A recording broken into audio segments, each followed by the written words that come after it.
So Ajit, in terms of the environment, it's still a nascent set of players out there. There's still very few players, and potentially there would be more, and it'll be interesting to get your views on that. But more importantly, cricket obviously has played a huge role in creating that engagement. But besides cricket, what is the sense of content acquisition, story out there? Cricket, of course, has been a very powerful acquisition tool for us. It introduces very large number of sports fans to Hotstar.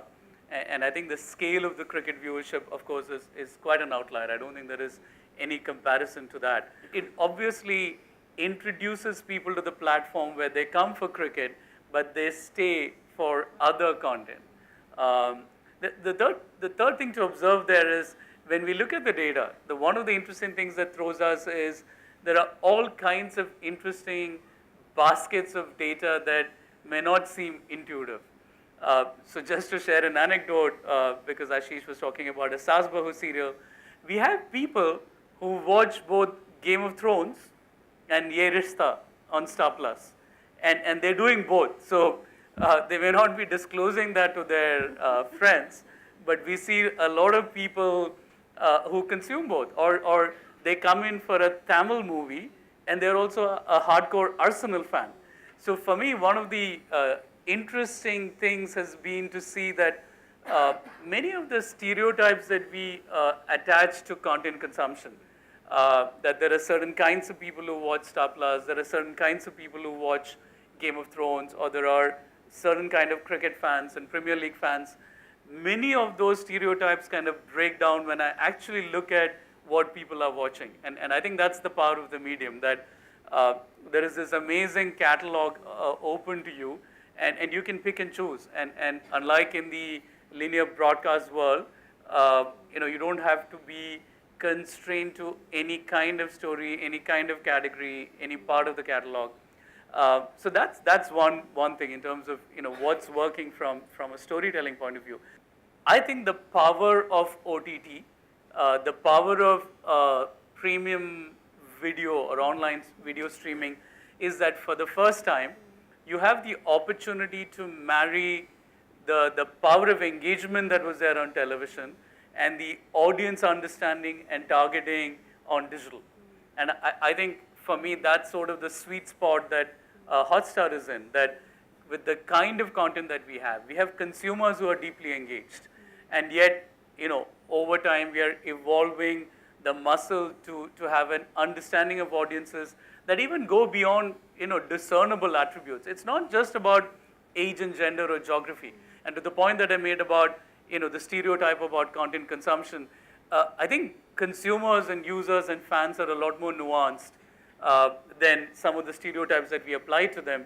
And if you really can truly get an understanding of consumers that go beyond just who they are as defined by their age or gender or location, that's very powerful. It's powerful for us as a platform because the more we understand them, the more we can tune the service to what they really are looking for. And then from an advertiser point of view, you've really unleashed the ability to understand the consumers as they are paying attention. Very interesting insights out there, Ajit. Ashish spoke about that from, I think, 14 to 17. It's almost 10 times the growth of money which is being now sort of spent on the platforms. But Ashish, what is the kind of inputs and research you look for when you are making those decisions? Because you said that advertisers go where eyeballs go. So there is one to say that if I'm Hotstar, if I'm Google, and I'm Facebook, and I'm saying, okay, this is my numbers, okay, do we have a third-party, independent research available out there which sort of allays potential fears in advertisers' mind maybe that whether this money is being actually well spent? Is there any mechanism out there, and what's your view on that? Look, by definition, digital should be the best measured medium, right? Because we're leaving a digital footprint on everything we're doing. It should all be very easy to enumerate, find out, etc. But unfortunately, the reality is far from there. So there are several independent, so-called independent, some that are genuinely independent sources of that. But the big problem in the ecosystem for any medium to grow is that there has to be a commonly accepted currency, right? So let's say if we two of us go to a market and you have yens in your pocket and I have dollars in my pocket and he has pounds in the pocket, it's going to be complete chaos and confusion because we're talking about three different currencies. So the absolute big need is that there needs to be one agreed standard sort of currency on which digital is transacted, and unfortunately we are far, far away from there. There is a lot of data, there is plethora of data available, but there isn't that common currency, and I think that is a big issue. I hope that it will get addressed in the next few years or so, because BARC on the one hand is talking about now measuring digital, ABC I know has announced that. So somewhere as an industry we need to come to one consensus. I mean, there was complete confusion even in television rating when you had a TAM and an INTAM. And finally today, thankfully, we are in a, at least we've accepted one currency and we've said, okay, BARC ratings is the currency. And I think we need to evolve to that for digital. In fact, we need to go one step ahead because, see, this is all in the minds of,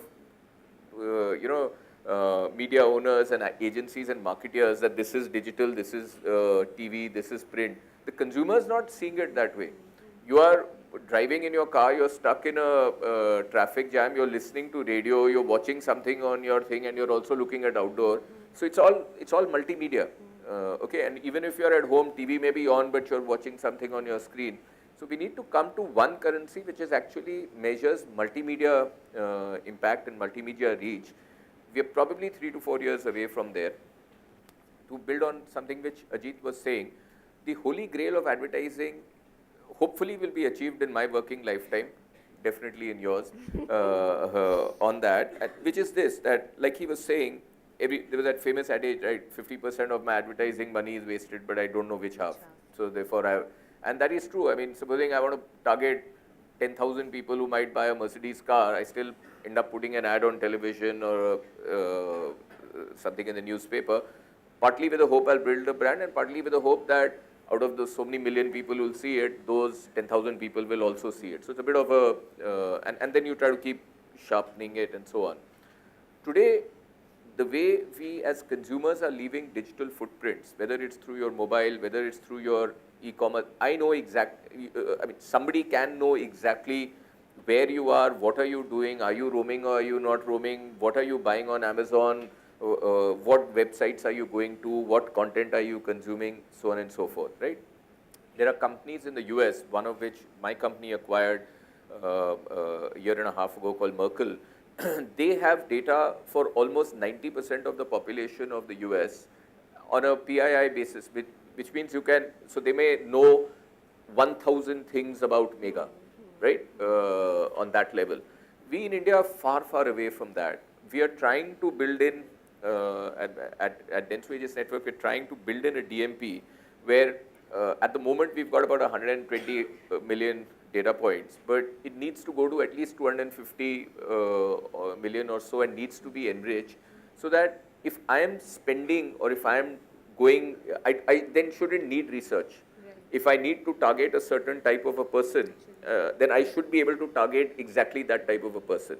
Of course, the scary thing when you talk about data and measurement in digital is that there's a very fine line between crossing the privacy issues and measurement, right? Because I don't want anybody to know what websites I'm going to all the time. And that might be true for a lot of young men and women sitting here as well. So there is that fine line that we have to remember not to cross. But given those constraints, given the data privacy requirements and so on, we need to get into a scenario where there is one measurement system which is agreed upon. We are nowhere near that. We're nowhere near that. Netflix, Prime, YouTube, and us have all spent a lot of time and attention to make sure that consumers get value for money in terms of using their data.